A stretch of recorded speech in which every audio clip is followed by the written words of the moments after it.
Welcome to The Explainer. So today we're diving into a management manual that, believe it or not, wasn't written in Silicon Valley. It wasn't published by Harvard Business either. Actually, it's thousands of years old. We're exploring a truly fascinating piece of research by Dr. S. Vijay Kumar, and he's taken one of the world's most famous ancient texts, the Bhagavat Gita, and completely reframed it. We're not looking at this as a religious manuscript today. Instead, we're looking at it through the lens of Dr. Kumar's research, which proposes that this text is actually a highly effective, incredibly modern corporate guide. We're going to unpack exactly how thousands of years of deep philosophy translate directly into today's boardroom. Now you might be wondering, what is the ultimate manual for modern management? If I asked you to name it right now, what comes to mind? Maybe a bestseller written by a tech billionaire? Well, Dr. Kumar's research totally challenges that assumption. He suggests that the answer isn't a modern textbook at all, but rather a dialogue spoken on an ancient battlefield. Okay, let's dive into this with a quick roadmap. First, we'll define the ancient management manual. Then, we'll look at mastering the inner self, followed by action without attachment. Fourth, we'll compare divine versus demonic culture. And finally, we'll wrap up with the ultimate leadership lesson. Let's get right to it. Section 1. The Ancient Management Manual. Before we can even think about how to lead a massive enterprise, we really have to understand the core of what management actually is. Dr. Kumar grounds his research in a very clear, everyday business definition. Basically, management is the process of resolving crises by supervising the 3 M's: men, money, and material. And you do this through the optimum utilization of resources to deliver useful goods and services. If you lack management, you just end up with disorder, wastage, and a whole lot of stress. But look closely at the word management. It begins with the syllable man. The human element, the people, is absolutely the most crucial factor in this entire equation. If you can't manage the human mind, you literally cannot manage the money or the material. And this brings us right to the setting of the Bhagavad Gita, the ancient battlefield of Kurukshetra. Dr. Kumar uses this as a brilliant metaphor for the battlefield of life. Just imagine yourself staring down a massive product failure, a hostile corporate takeover, or an unprecedented market crash. You know that feeling of sheer panic? That is Arjuna. The text centers on this warrior who is just paralyzed by confusion, conflicting values, and massive stress right before a major battle. Arjuna's crisis perfectly mirrors a modern manager's daily struggle with market volatility, intense stress, and really complex ethical dilemmas. Section 2. Mastering the Inner Self. The research makes it super clear that true leadership doesn't start from the top down. It actually starts from the inside out. The text identifies 3 specific disciplines required for effective leadership. First up is the discipline of learning. You can't just teach or dictate, you must be an effective learner yourself. Second is the discipline of speaking properly, which really means communicating with absolute honesty and respect at all times. And third, the discipline of equanimity, or mental calmness. Modern leadership authorities recognize these exact same traits. Just think of great corporate leaders like Jack Welch. Their success was deeply rooted in consistent, honest communication and just a relentless, constant desire to learn. So the crucial point is this concept of sthitaprajna, which basically translates to maintaining your emotional balance. Don't act like a startup founder who throws a massive party after one good quarter only to completely panic and lose their mind when the market dips a month later. That steady, unwavering balance is sthitiprajna. As an entrepreneur or a manager, you really can't afford to get excessively high on success, nor can you get completely shattered by failure. Maintaining this equilibrium allows you to objectively spot the loopholes in your business, fix them, and try again without losing your nerve. Now let's see how this builds into the concept of renunciation, which comes from the 18th chapter. Usually when we hear the word renunciation, we picture giving up all our worldly possessions and, retreating to a cave somewhere. But that is definitely not the management application here. In a corporate sense, it means abstaining from toxic workplace behaviors. It's about renouncing negative thoughts, words, and actions, renouncing inequality to promote equality, renouncing selfish desires in favor of selfless service. It means cutting out indiscipline, dishonesty, and a lazy attitude, and letting go of arrogance and ignorance. You aren't giving up your business, you are giving up the selfish attitudes that ruin your business. You're choosing long-lasting, collective benefit over momentary, personal happiness. And doing all of that cultivates what's called a sattvic character.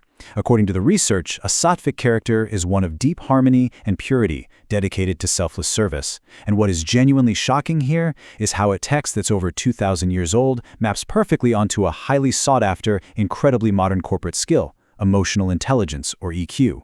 You absolutely cannot attain a true meditative, focused state in business without a high EQ, that ability to be self-aware and safely manage your own emotions in a high-stakes workplace. It is literally an ancient framework for a totally modern buzzword. Section 3. Action without attachment.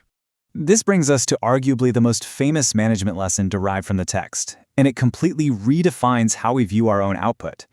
The central theme here is karma yoga. Translated into business terms, this means doing work in the absolute most efficient manner possible. But there's a major catch. You must be fiercely determined toward the process and the action itself, rather than obsessively fixated on the fruits of the labor, the end reward. Think of companies like Blockbuster. They were so wildly attached to the fruits, their late fees, that they completely ignored the process of adapting to streaming technology. An entrepreneur has to innovate and move forward without becoming stubbornly attached to their initial vision or just the immediate financial payout. This directly relates to how we are motivated. We so often rely on extrinsic motivation, those external rewards like money, grades, titles, or even coercion in the threat of punishment. But the text champions intrinsic motivation, or self-transcendence. This is when you're driven by the task itself, by teamwork, harmony, and putting others way before your own ego. Think about your own team right now. Are you leading them with threats of punishment, or are you inspiring them with a shared, meaningful purpose? By sacrificing lower, selfish needs for higher collective corporate goals, you unlock a much more powerful and sustainable driving force. And this brilliantly illustrates that exact point. Chapter 2, verse 47 says, "You certainly have a right to prescribed activities, but never at any time in their results. You should never be motivated by results of the actions." It is such a profound shift in mindset. You do the work because it is your duty and your purpose, not merely because you're desperately chasing the bonus at the end of the quarter. Because if you only focus on the reward, you fall right into the trap of overambition and greed. Dr. Kumar traces a very clear causal chain presented in the text, and it falls exactly like a house of cards. If a manager sets totally unrealistic targets out of sheer greed, those unfulfilled desires lead directly to worries. Those worries then breed anger and frustration within the workplace. That anger inevitably causes a total loss of mental balance. And the final result of losing your mental balance? Self-ruin. It's the complete downfall of the executive. Section 4. Divine versus demonic culture. That individual mental balance, or lack thereof, scales up to shape the culture of the entire enterprise. The research outlines two starkly contrasting work cultures. The first is Daivi Sampat, or a divine work culture. This kind of environment has far less fear, it's highly ethical, modest, holistic, and completely lacks greed. The total opposite of that is Asuri Sampat, the demonic work culture. We've all seen this, whether in movies or real life, that toxic, cutthroat, backstabbing office driven entirely by ego, jealousy, selfish wants, misbelief, and a total lack of genuine service to the customer. Dr. Kumar emphasizes that establishing a Davi or divine culture is hands down the absolute best option to build a world-class, enduring enterprise. So how do we actually manifest that culture? Well, it's through what the text calls the success mantra. Let's ground this in something practical, like product development. It starts with your inner feelings. You sense a customer need, and that transforms into intuition. Then, through wisdom and self-analysis, you vet that intuition, maybe by doing some market research. If the data says yes, it becomes a concrete intention. That intention is then supported by external science and business modeling, eventually becoming your ultimate plan of action. It just beautifully bridges the gap between deep inner wisdom and highly practical business science. And guarding this entire process is a core principle called Dharma Rakshiti Rakshita, which translates to, if you protect Dharma, it will protect you. In a modern business context, if you take cheap shortcuts or cheat your customers for short-term profit, your business is simply not going to sustain. But if you tell the absolute truth about your product, offer genuine pricing, and operate ethically, you build deep consumer confidence. That ethical foundation, your Dharma, is what ultimately protects you and your business in the long run. Section 5. The ultimate leadership lesson.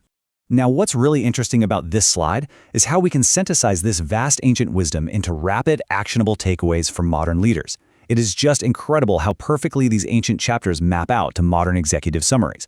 Look at this breakdown. Chapter 1 teaches us that wrong thinking is the only real problem in life. Chapter 2 offers the cure. Right knowledge is the ultimate solution. Chapter 3 insists that selfless action is the only true way to achieve progress. Chapter 14 demands that as a leader, you must live a lifestyle that actually matches your corporate vision. And Chapter 17 reminds us that choosing what is right over what is merely pleasant is the true sign of executive power.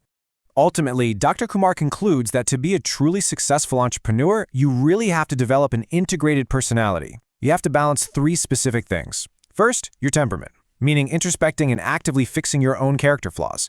Second, your swadharma, which is your absolute dedication to your professional duty.